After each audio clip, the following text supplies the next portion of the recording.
Mesdames, Messieurs, bonsoir et merci de suivre la télévision du Burkina.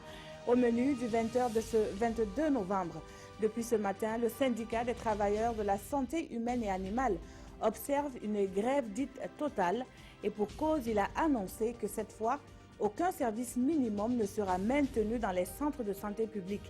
Le mouvement est-il suivi? Réponse dès le début de cette édition. Nous en saurons davantage également sur le First Site, le Forum de l'innovation technologique version 2016. Cette année, les scientifiques mettent un point d'honneur sur la résilience face aux effets néfastes des changements climatiques. En la matière, nous verrons que les idées sont aussi ingénieuses que variées. Trump a préféré une vidéo sur YouTube à une traditionnelle conférence de presse pour présenter ce qu'il compte faire le premier jour de son mandat. L'énergie, le commerce, la bureaucratie, mais aussi l'immigration, autant de points abordés dans cette vidéo et qui, selon le nouveau président des États-Unis, vont subir une réforme. 72 heures, c'est le temps que va durer la grève du SYNCHA, le syndicat des travailleurs de la santé humaine et animale. Débutée ce matin, la grève devrait se poursuivre sans aucun service minimum dans les centres de santé publique visités par nos reporters à la suite du ministre de la Santé. Le constat est mitigé. Daouda Ouattara, Zobaviel David Dabiré. 4 centres de santé visités, même constat sur le terrain. La grève de 72 heures annoncée par le SYNCHA, le syndicat des travailleurs de la santé humaine et animale, est effective dans les districts sanitaires et hôpitaux de la place. Au centre hospitalier universitaire Yalgado Ouedraogo de Ouagadougou, le personnel soignant est presque absent, sous le regard impuissant des premiers responsables. Vous avez pu voir en pédiatrie, on est submergé, parce qu'il manque donc quand même beaucoup d'infirmiers, il manque des anesthésistes, etc. Il y a eu des réquisitions prises par le gouvernorat, mais bon, malheureusement, les forces de l'ordre ont eu des difficultés. Le constat qu'on peut faire, c'est qu'il y a quand même un certain nombre de services qui sont fonctionnels, notamment les urgences médicales, la médecine, la chirurgie, les urgences pédiatriques. Nous sommes ici, au centre médical avec antenne chirurgicale de Kosodo.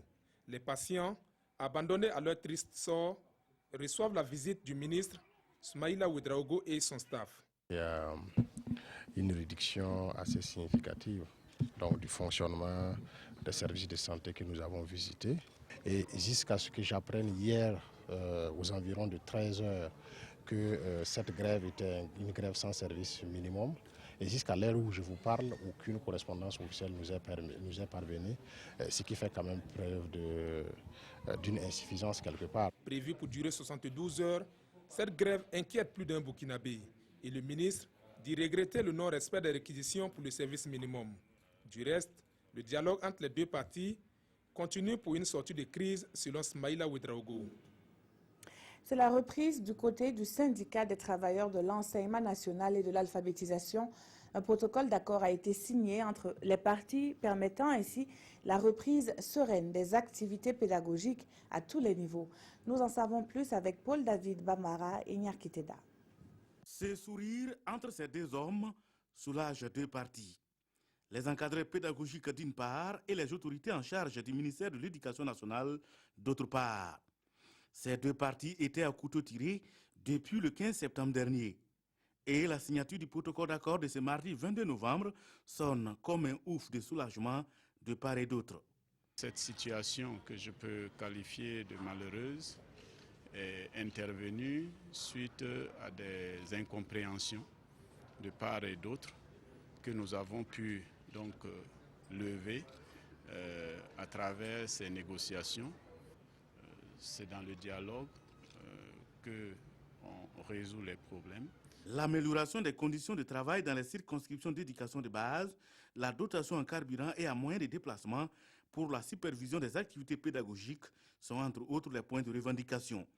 Avec la signature du protocole d'accord, ces points trouvent ici solution et les encadrés s'engagent à reprendre service. De toute évidence, monsieur le ministre l'a dit, ça jouait sur les démarrages des activités, mais nous allons travailler à rattraper ce que nous pouvons rattraper. Dès que nous allons quitter ici, nous allons nous retrouver et nous allons donner la conduite à tenir. Je vous rassure que les encadreurs du premier degré reprendront diligemment leur travail avec beaucoup de responsabilité et de professionnalisme. L'autre point ayant trait à leur reclassement en catégorie P est resté en l'état, car de l'avis du ministre de l'Éducation nationale, il fera l'objet de discussions à un autre niveau, de même que la certification diplômante de leur formation à l'NSK. La direction de la communication de la présidence du Faso communique que le président du Faso prendra part le 23 novembre 2016 à Malabo, en Guinée équatoriale, au 4e sommet Afrique-Monde arabe. Les délégations venues de pays d'Afrique et du monde arabe vont donc se pencher sur le thème « Ensemble pour le développement économique durable ». Après Malabo, le président Kaboré se rendra les 26 et 27 novembre 2016 à Antananarivo, à Madagascar, pour le 16e sommet de l'Organisation internationale de la francophonie. Là, les dirigeants vont mener la réflexion sur le thème croissance partagée et développement responsable, les conditions de la stabilité du monde et de l'espace francophone. En marge de ces rencontres internationales, le président du Faso aura des entretiens avec des personnalités politiques et des partenaires économiques pour échanger sur les perspectives de coopération et d'investissement au Burkina. Toute autre chose à présent avec cette rencontre initiée par l'UEMOA et ses partenaires. Elle se justifie par le fait que l'Union économique ouest-africaine veut dynamiser le dialogue inclusif. Prennent part aux échanges ouverts ce matin le président de la Commission, les partenaires techniques et financiers et les ambassadeurs des 8 États membres. Salifou Belem et Kadi Sanogo. C'est devenu une tradition pour le président de la Commission de l'UEMOA d'organiser chaque année une rencontre d'échange avec ses partenaires techniques et financiers et les ambassadeurs des 8 États membres de cette institution au Burkina Faso. Ce dialogue de proximité porte sur les enjeux et les problématiques, les défis et les avancées du processus d'intégration communautaire que conduit l'UEMOA. Il vise à donner plus d'impact aux actions de l'UEMOA et à l'appui des partenaires techniques et financiers en faveur du processus d'intégration. Quand je suis venu à la tête de la commission en 2011, j'ai souhaité maintenir un dialogue permanent avec les partenaires pour recevoir aussi leurs conseils, recevoir aussi leurs critiques et aussi faire nos critiques aussi à l'endroit des partenaires et que ce dialogue fraternel puisse se nouer entre la commission et les partenaires pour que nous puissions avancer ensemble. Cette initiative du président de la commission de l'UEMOA est bien accueillie par les partenaires techniques et financiers. Je voudrais le remercier pour cet exercice. Ce n'est pas un exercice nouveau, mais c'est un exercice que M. le Président Soumaré a initié quand il est arrivé, c'est-à-dire d'avoir des réunions régulières, ouvertes, de dialogue, avec tous les partenaires techniques et financiers qui aident, qui sont intéressés à soutenir l'intégration régionale à travers les actions que mène l'UEMOA. Les débats ont permis de faire le point des succès de l'institution ainsi que ses insuffisances. Pour les partenaires techniques et financiers, l'UEMOA est sur la bonne voie. L'économie se marie bien avec l'écologie, non pas du fait que ces mots sont des paronymes, mais parce qu'ils favorisent le développement durable. La preuve, c'est au village de Beta, dans l'Oubritenga, qu'elle est vérifiable. Le village fait partie du projet 2000 éco-villages voulu par le président du Faso pour faire face aux risques climatiques. Les enjeux de ce projet dans ce reportage que signent Gérard Sommet et Ruth Biniwatara. La mise en exergue du dorénavant éco-village de Beta dans la commune de Zignaré marque la matérialisation du volet « La terre, mon habitat » du programme présidentiel. C'est une nouvelle approche de développement durable qui favorise l'autonomie et l'autosuffisance des villages par l'harmonisation de l'économie et de l'écologie. Je crois qu'à travers les éco-villages 2000, le chef de l'État a voulu marquer son adhésion, non seulement pour accompagner les populations, mais fixer ces populations sur les territoires en leur permettant d'avoir l'ensemble des outils leur permettant de vivre sur place et d'avoir le même désir de vivre chez eux comme si tu vivais en ville. À l'instar de Beta, 12 autres villages dans les différentes régions ont été choisis pour la phase pilote. Il y a eu d'abord un tout premier critère, les critères de population. Également, deuxième critère, les critères d'écologie, c'est-à-dire de bonnes pratiques culturelles, de bonnes pratiques d'économie verte et de cohésion. Il y a eu également les critères de cohésion sociale. Je pense que Beta est bien positionné pour être un modèle au niveau national. Le village de Beta, avec 1287 habitants, dispose d'un centre expérimental d'agroécologie depuis 2008.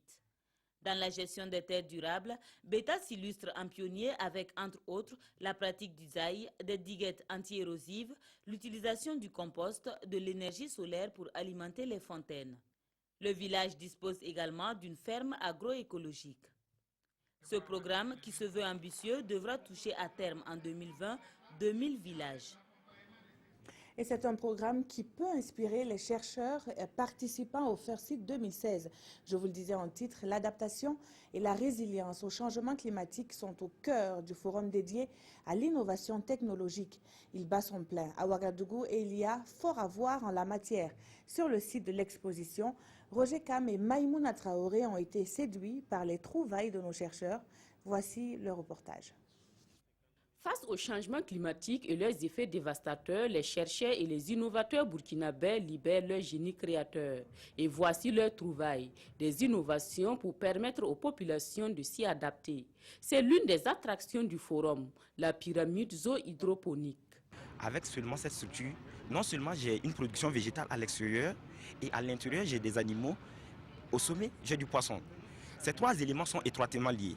Des semences améliorées aux bonnes techniques culturelles, les agriculteurs ont tout pour faire de bons rendements. Quand on n'a pas besoin d'irriguer les parcelles, l'eau, au lieu de stagner, va s'écouler à travers le canal pour aller rejoindre son cours d'eau normal. Mais, par exemple, s'il y a un déficit hydrique et qu'on a besoin d'irriguer les bas-fonds, on bloque avec simplement de la boue, de l'argile, le canal. Là, le niveau d'eau monte, on pratique des prises d'eau pour irriguer les parcelles. Je prends un exemple pour cette campagne. La pluie s'est arrêtée brusquement. Bon, pour ceux qui n'ont pas utilisé les variétés améliorées, ils auront certainement des problèmes. Mais ceux qui ont utilisé les variétés améliorées, vous allez voir que c'est des gens qui ont fait de bons rendements. La gestion efficace des ressources énergétiques est aussi l'un des défis à relever. Là encore, les chercheurs et les innovateurs se sont engagés. Ils ont mis au point des produits novateurs. Cette glacière, effectivement, que vous voyez sur place ici, qui conserve 12 heures la glace, qui n'a plus besoin des risques de cassure. Si l'enfant sort le matin avec l'eau glacée, si l'eau ne finit pas, jusqu'à 18 heures, vous avez toujours de l'eau glacée dans la glacière. Le matin, si tu te lèves, tu laves ça propre, tu inclines vers le soleil. Le charbon, chaque matin, il faut payer 200 ou 300, souvent 500. Chaque jour, tu paies, mais ça, là, tu ne paies rien. Le thème du Forum national de la recherche scientifique et de l'innovation technologique édition 2016 interpelle les chercheurs et les innovateurs à travers son thème « Adaptation et résilience au changement climatique, place et rôle de la science, de la technologie et de l'innovation ». Et toujours dans ce chapitre consacré à l'adaptation à ce monde qui est en pleine mutation, un plan est en cours d'élaboration pour que la ville de Ouagadougou puisse mieux affronter les catastrophes naturelles. Le Conseil national de secours d'urgence et de réhabilitation est en première ligne et partage son expérience avec les acteurs du domaine et les élus locaux. Le point des échanges avec Césaire Carfo et Bouma Ernest Nébier. Comment faire face aux catastrophes naturelles dans la ville de Ouagadougou? La question est au cœur d'une rencontre de 112 heures entre les élus locaux et les acteurs du domaine dans la capitale burkinabé. Il s'agit pour les participants d'élaborer un plan de réponse aux catastrophes naturelles. Un document de base qui sera mis à la disposition de tous les arrondissements de la commune de Ouagadougou. Pour la réduction des catastrophes, il s'est agi pour nous d'accompagner les acteurs au niveau régional, mais aussi au niveau communal, pour disposer d'outils de planification, d'outils de pilotage. Au cours de l'atelier, il s'agit tout simplement de recueillir les propositions, les suggestions des différents acteurs pour pouvoir alimenter un document de base par rapport à la problématique de la réduction des catastrophes dans la commune de Ouagadougou. Un atelier organisé en collaboration avec le PNUD, un partenaire financier qui attend beaucoup de participants. Nous attendons que l'on sorte avec un plan de contingence pour la ville de Ouagadougou, en réponse aux catastrophes naturelles auxquelles est soumise cette ville chaque année, comme nous le savons. Et l'importance de ce plan tient au fait que les catastrophes naturelles entraînent beaucoup de dommages. Ce plan de riposte aux catastrophes naturelles ne sera pas le seul, selon le secrétaire permanent du Conseil national de secours d'urgence et de réhabilitation CONASE. Plusieurs autres collectivités territoriales de Burkina vont aussi en bénéficier. Le programme national du secteur rural reçoit l'accompagnement de ses partenaires pour lancer sa deuxième phase. Il est évalué à plus de 500 millions de francs CFA et son impact se mesure directement sur les populations cibles. Nous en savons davantage sur le PNSR avec Yacouba Gamene et Maxime Zongo. Un des outils d'opérationnalisation du PNDS, le programme national du secteur rural, PNSR, est l'ensemble des politiques de notre pays en ce qui concerne son volet secteur rural. Tout ce qui permet donc à faire du monde rural un maillon essentiel du développement. Il faut que chaque pays, à un moment donné, maintenant c'est prévu tous les 2 ans, on mesure leur progrès en matière d'agriculture. Et donc c'est le PNSR en tant que cadre de planification qui permet d'opérationnaliser et qui permet donc de mesurer ses performances. Après le PNSR 1, voici venue la phase 2. Pour son élaboration et sa mise en œuvre, il faut beaucoup de financement. Le montant total fait 514 millions de francs CFA à mobiliser. Et à l'étape actuelle, nous avons 114 millions qui sont déjà acquis. Il y a un gap de 400 millions à rechercher et il faut bien que nous puissions demander l'appui et le soutien des différents partenaires techniques qui s'intéressent à ce plan-là. À l'issue de la concertation, les partenaires techniques et financiers ont marqué leur engagement à accompagner le programme, aussi bien dans son élaboration que dans sa conduite. La principale innovation de cette deuxième phase est l'option de la régionalisation. Nous parlons à présent du droit au logement. C'est au nom de ce droit que la coordination des associations de lutte pour l'accès au logement a salué l'enquête parlementaire sur le foncier. La coordination espère que cette enquête va aller au-delà des mots et que le gouvernement, mais aussi la justice, joueront leur rôle dans de brefs délais. Amado Ilboudo et Vincent Kendrebego. L'enquête parlementaire sur le foncier urbain continue de faire du bruit dans les quartiers de Ouagadougou. Face à la presse, la coordination des associations de lutte pour le droit au logement expose diverses situations conflictuelles liées à l'acquisition des parcelles.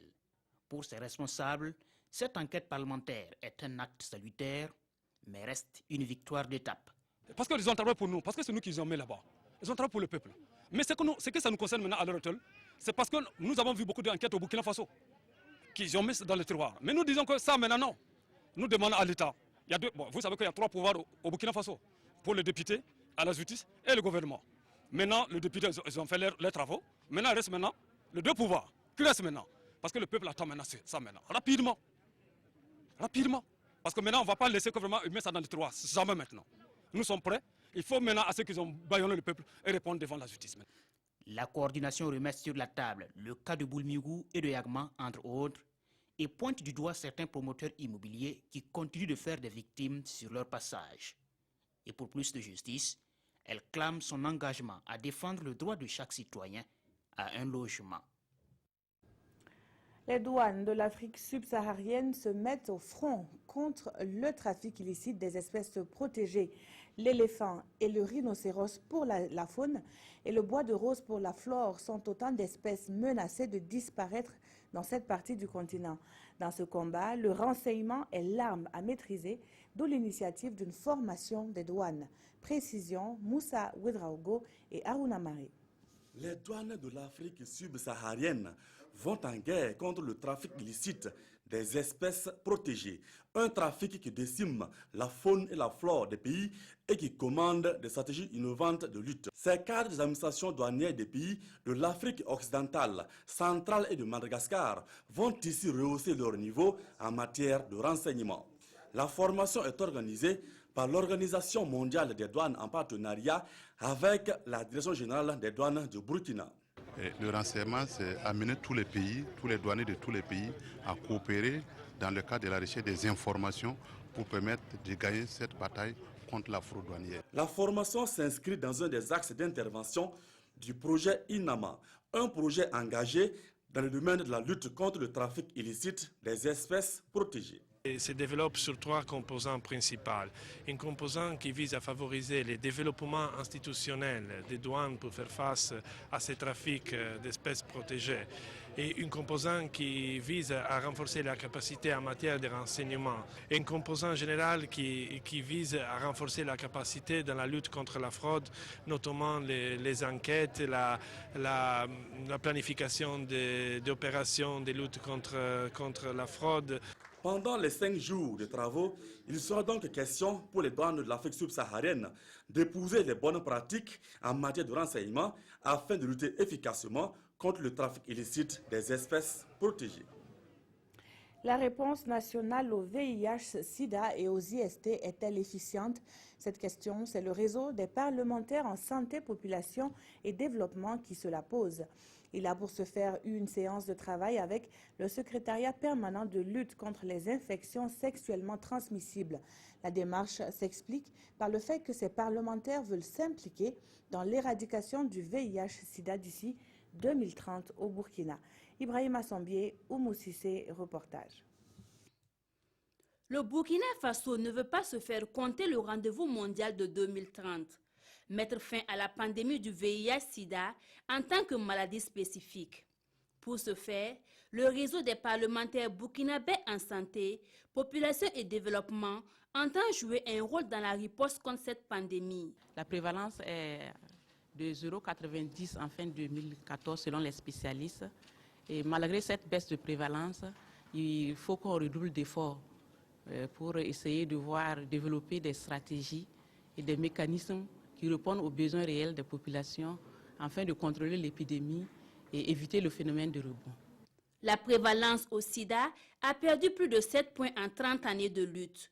Les résultats obtenus grâce à l'action combinée du gouvernement, des partenaires techniques et financiers et de la population.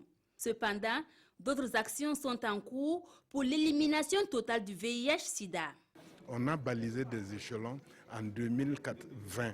On devrait avoir 90% de ceux qui sont positifs, qui connaissent leur statut, et que 90% d'entre eux soient sous traitement et que 90% soient indétectables. À l'étape actuelle de la lutte contre la pandémie, l'État contribue à plus de 35% au financement. Bien que considérable, cela demeure pourtant insuffisant au regard des ambitions affichées. Cette rencontre avec ces parlementaires a donc pour objectif d'obtenir un plaidoyer auprès du gouvernement pour l'accroissement du financement dédié à la lutte contre le VIH-Sida. Connaissez-vous Fanga Degué? Si la réponse est non, eh bien, sachez que c'est une bouillie enrichie qui a sauvé la vie de plus de 9000 enfants malnutris. C'est ce qu'affirment les animateurs du projet Promis qui travaillent depuis 2014 dans le district sanitaire de Gourcy. À travers ce projet, des comités villageois de nutrition ont aussi été mis en place pour venir à bout de la malnutrition chez les enfants de moins de 5 ans. Constat, Daouda Ouattara, Adama Koulibaly. Mis en œuvre depuis octobre 2014, le projet Promis vise à réduire la prévalence de la malnutrition aiguë chez les enfants de 0 à 24 mois dans le district sanitaire de Gourcy à travers la promotion de bonnes pratiques nutritionnelles, sanitaires et d'hygiène chez les femmes enceintes, allaitantes ainsi que leurs enfants. En 2 ans, ce sont plus de 9000 enfants souffrant de malnutrition aiguë qui ont été dépistés et pris en charge grâce au supplément nutritionnel Fanga Degué. Nous avons un produit qu'on peut voir au stand suivant, qui est Fanga Degué, le LNS. C'est un supplément à base lipidique.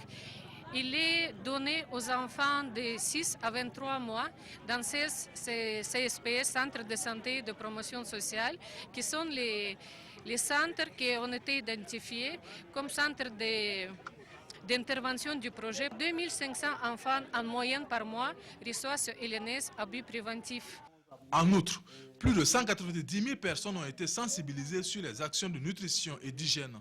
Les 114 comités villageois de nutrition mis en place ont ainsi pu réaliser plus de 1800 séances de démonstration culinaire. Chaque recensement de la malnutrition, on n'avait pas moins de 20 malnutris, 30 et 20 à 30 malnutris par mois. À cause de LNS, là, sincèrement, ça a beaucoup aidé. Et à cause des causeries de groupe, des causeries pour l'art culinaire qui est la réalisation de la bouillie enrichie, ça a vraiment aidé beaucoup. Au cours de ces journées portes ouvertes, les meilleurs CSPS et comités villageois de nutrition ont été primés. Une exposition de bonnes pratiques en santé et hygiène a permis de présenter les acquis de ce projet mis en œuvre par Hélène Keller International, l'IPFRI et la coopération canadienne. Dans l'actualité internationale, le pape facilite le pardon de l'Église pour l'avortement. Dans une lettre apostolique intitulée « Miséricorde et paix », le Saint-Père appelle à une révolution culturelle pour pousser la mentalité de l'Église catholique vers encore plus de compassion pour les situations difficiles. Le pardon de l'Église pour l'avortement ira au-delà du jubilé de la miséricorde qui vient de s'achever. Dans une lettre, le pape prolonge la possibilité d'absoudre l'avortement et l'étend à tous les prêtres, alors que jusqu'ici, seuls certains d'entre eux et les évêques pouvaient accorder leur pardon aux fidèles souhaitant faire acte de contrition.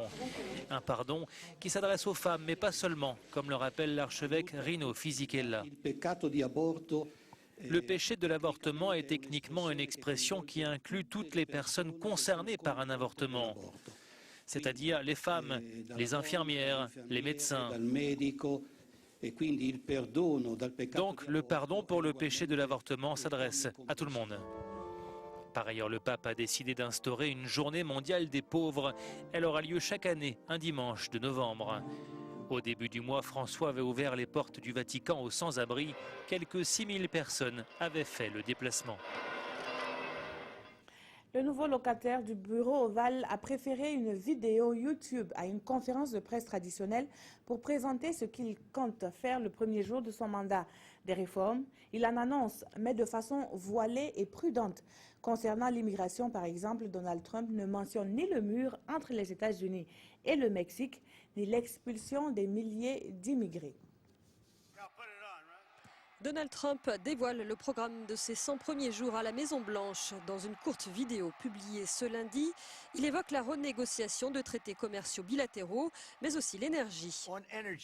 Pour ce qui est de l'énergie, je lèverai les restrictions assassines pour la production américaine concernant l'exploitation du gaz de schiste et du charbon propre afin de créer des millions de postes bien payés, dit-il.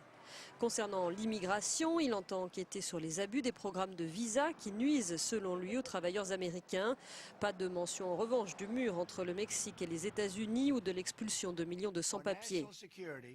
Pour ce qui est de la sécurité nationale, je demanderai au ministère de la Défense et au chef d'état-major un plan complet destiné à protéger les infrastructures vitales de l'Amérique des cyberattaques et de toutes les autres formes d'attaques. Parmi les 6 mesures mises en avant figure aussi la lutte contre la bureaucratie. Pour toute nouvelle réglementation adoptée, 2 anciennes réglementations seront supprimées, a-t-il promis. Et dans les quotidiens de ce 22 novembre, les confrères se sont penchés sur le premier tour des primaires de la droite en France. La grève du syndicat des travailleurs de la santé ont aussi fait la une des journaux. La revue de la presse est avec Aimé Solange Guigma. Les travailleurs de la santé humaine et animale sont en grève totale de 72 heures à partir de ce jour 22 novembre sur toute l'étendue du territoire, nous avise aujourd'hui au Faso. Retenez que cette fois-ci, il n'y aura pas de service minimum, avertit le quotidien, qui pense que pendant les 3 jours de coma pour le secteur de la santé, des malades vont mourir faute de soins, même si le syndicat rassure dans les colonnes de l'Observateur Palga que la grève n'est pas dirigée contre un malade. Dans tous les cas, le quotidien exhorte l'État à prendre toutes les mesures pour éviter 2 grèves en l'espace d'un mois du personnel de la santé. Également à la une des parutions du jour, la primaire de la droite française.